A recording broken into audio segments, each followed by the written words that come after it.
Greetings. I am glad you're joining me today. Always like to report to you where I'm recording my little video blog. Well, today I am at my mother's home, my father and mother's home. It wasn't my childhood home. They moved into this house maybe in my senior year of high school. In any case, I am recording from my father's old office, which is sort of a nostalgic feeling.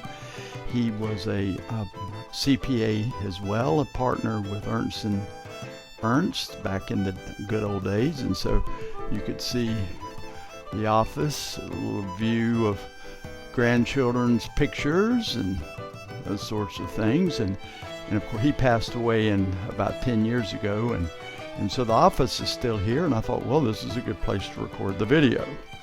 Well, our video today is just a short little thing, and I know that Jan has prepared a training video on what I call updating imports. And I just thought, I was doing a bunch of these this past week, and I said, well, I think I'll capture one of them in the video blog so you can see another example of them working. And an updating of import is where you have a bunch of data in the system, and in this case we're talking about static data. You have addresses, you have accounts, you have analysis codes, the who, functions, asset codes are all static data, and they can all be updated. And so we're going to look at the process of doing a mass updating. Now let's think about where this would become most useful. Well, suppose I have a bunch of students in my system that I want to be marked as inactive, or I have a bunch of assets that I want to dispose of, and so I want to mark them ready for disposal all at one big massive thing. I have a bunch of accounts that I want to mark as inactive or hidden. I have well, and then we have the example for today. So let's go ahead and get into the example, and just you can see it, and then the wheels can start turning. Okay, so to get started, and I'm not really going to illustrate this because I'm just going to explain it to you. The biggest concern when you do an updating video is that you don't want to botch up a bunch of stuff. So this is what I do. I take my business unit and copy it to the test. Using the old ZAD terminology, I will copy ZAD for my business unit and copy it to ZAT, the test unit. Then I will build my updating import, which I'm going to show you, and I would import it against the test unit until I'm happy with the results. Then I will go back and again copy from the main business unit to the test business unit. Alright, tell everyone no entries, do this on Sunday or something where no one's making any entries. And so that test unit now is my backup in case I botch things up. So let me take this at a run for you. I will take the ZAD and copy it to my ZAT as a test unit, and I will practice my imports against the ZAT. Then when I feel like I got it right, I will again copy the ZAD, my main business unit, against the test business unit. Now that copied one is my backup in case I botch it up. And then I will import and do my changes on my main business unit, check to make sure it's right, and now I'm happy. If by chance it's not right, I can copy my ZAT back to my main business unit to erase my mistakes. Okay, so it's a 2 or 3 step process. Copy my main business unit to the backup business unit, test business unit, practice on my test business unit until I'm happy with it, and then copy it again so I have a backup in my ZAT, and then try to do my main business unit If I'm happy with it, of course, then I'm done. If I'm not happy, then I can copy my backup business unit now back over to the main business unit. Now, some wise cracker may say, well, why don't you just copy it over to the ZAT, do all your testing against your main one until you're happy with it, and then you can copy it back. Well, that would work just as well, except for I'm envisioning you doing some work on this while other entries are being made, and so you don't want to lose those entries. You just have to be careful, but it's not that scary if you're working with backed up business units. Okay, so let's get to the example real quick. All right, so let's switch this off.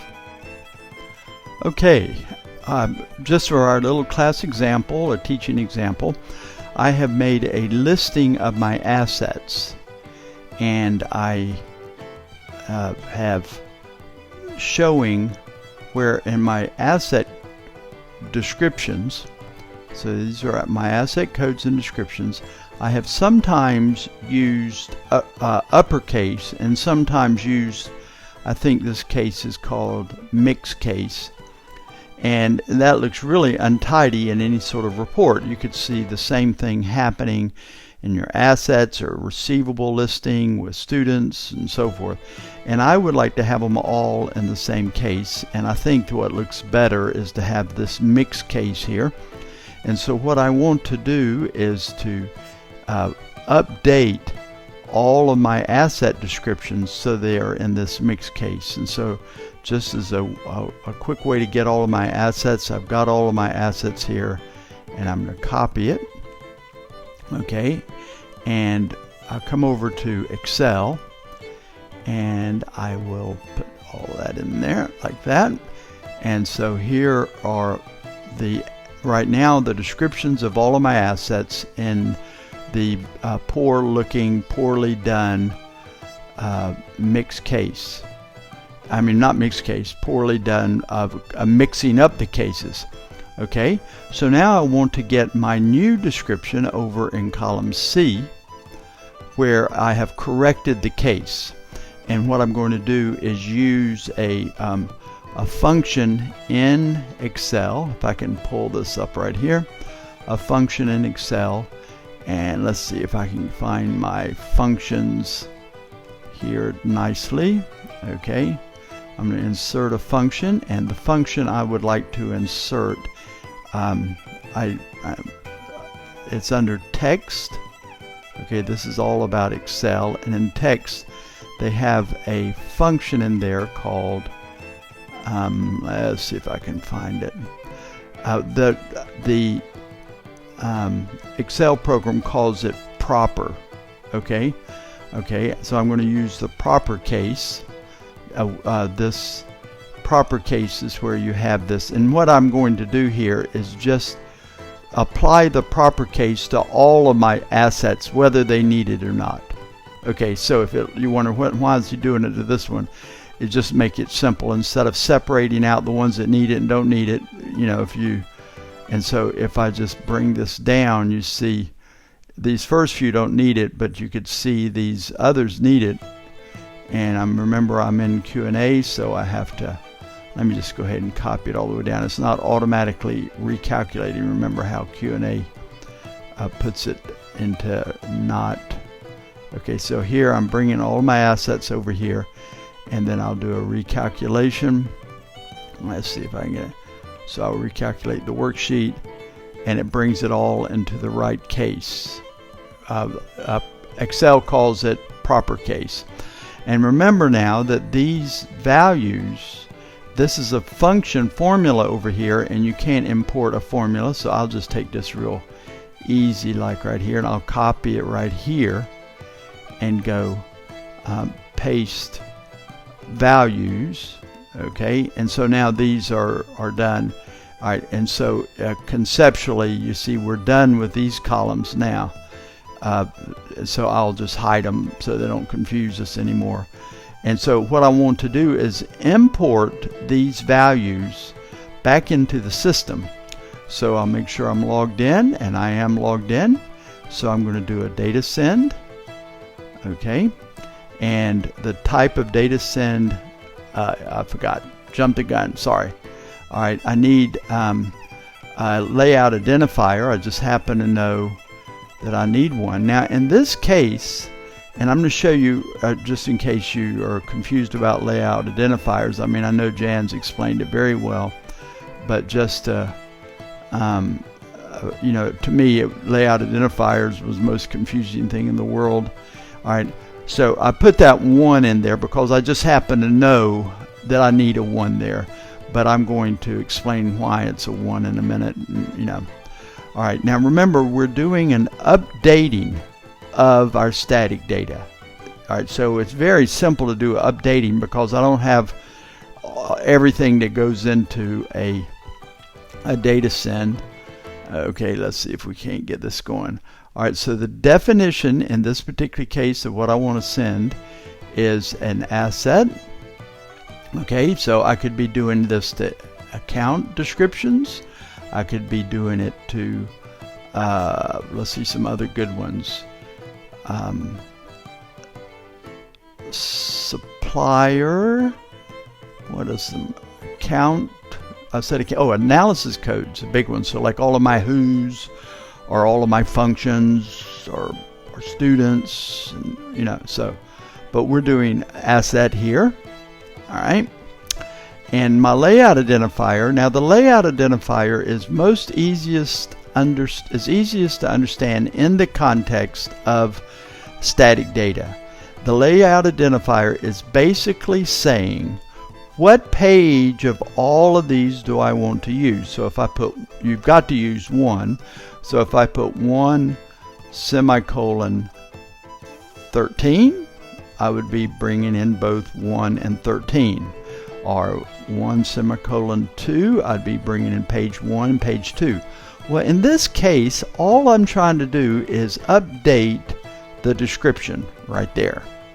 And so all I need is page 1 of this setup here. Okay, so that's why I'm using a layout identifier of 1. I'm evoking just that deal right there, and that evokes and enables all of this page. And so if I want to import something on one of these other pages, then I would use 1 semicolon in the other page that I want. Okay. All right, so my layout identifier is in column 1A1. My error cell, okay, I'm going to put in A1 as well. Okay, all the rest of these, the defaults are okay. And then I come over here, and you've got to put in asset code right here.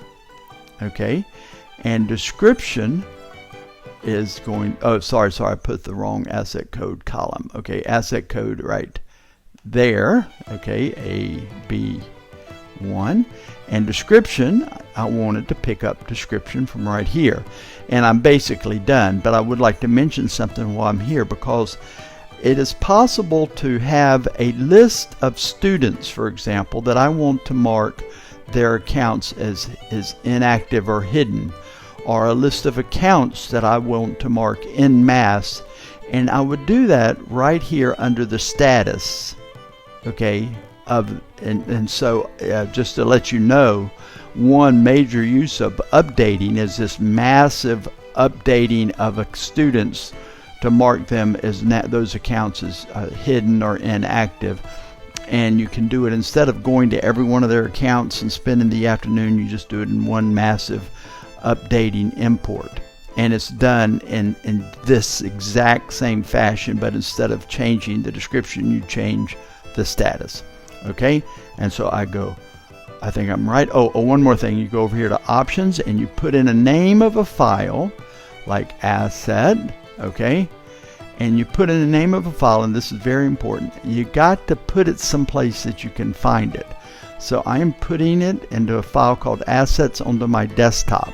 Okay, and I go like that, and I go back to here. You know, if I want to go back to here, and I'm happy with everything, and I go okay. And as is explained in other videos, when you're doing a static data update, you are going to automatically get an error message that looks like that, and that's that error message right there. We call it the SOAP error message, and that is okay. You have not failed. You are okay. And so we've sent the XML file. What we've done is we've created what's called an XML file, and it's over there ready to bring into Sun Systems. And so let's see if we can't get it. I'm going to leave all of this open because if my XML file doesn't work, okay. All right, so and now let me close this so I can opening it. I go to Transfer Desk, okay, do a search for Transfer Desk, open that function. And it's possible that you have lots of things here already set up as profiles, but I wanted to go all the way back to where if you don't have any profiles, it's very simple to set up a profile. Okay, and so, all right, File, New Import Profile. All right, and we named this, for example, anything you want, Assets, because that's what we're doing. And it's very likely that you already have an asset set up. And the target is what I'm targeting is asset right there, and I want to change this to create and amend. Okay, create or amend. You could actually, in this class example, leave it at amend, but I like to have it create or amend.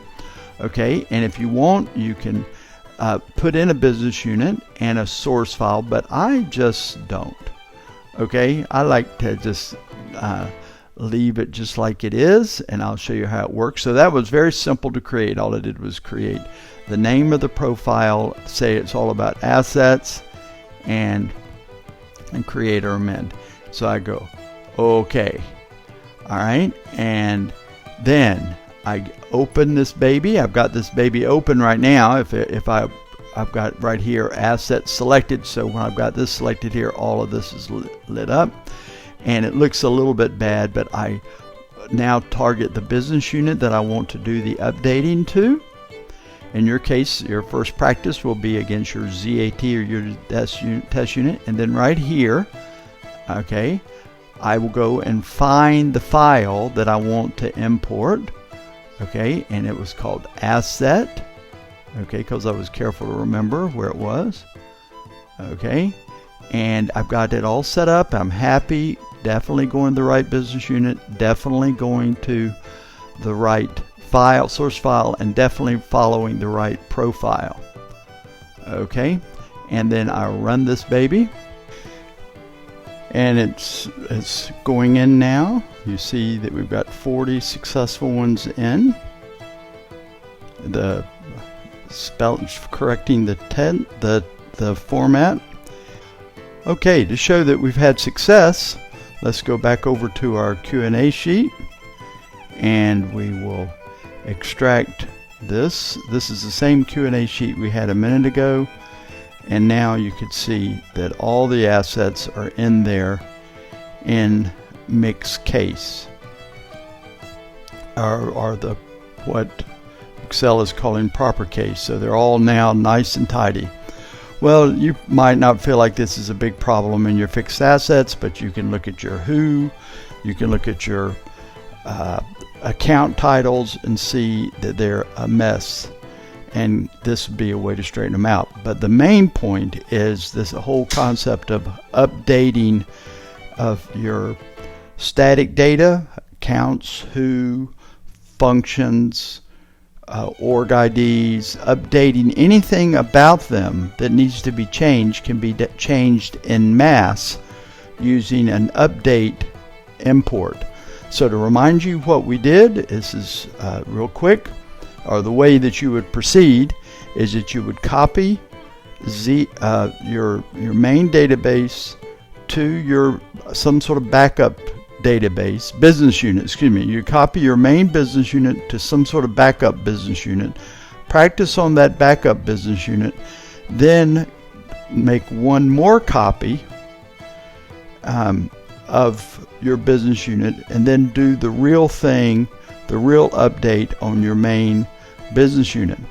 And the process that we followed was that we downloaded all of the static data, made the changes we wanted, including the possible change of changing the status from active to inactive or hidden.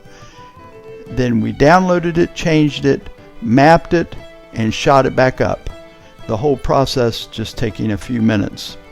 So I hope that you enjoyed this and can use this when you're dealing with your large amounts of static data.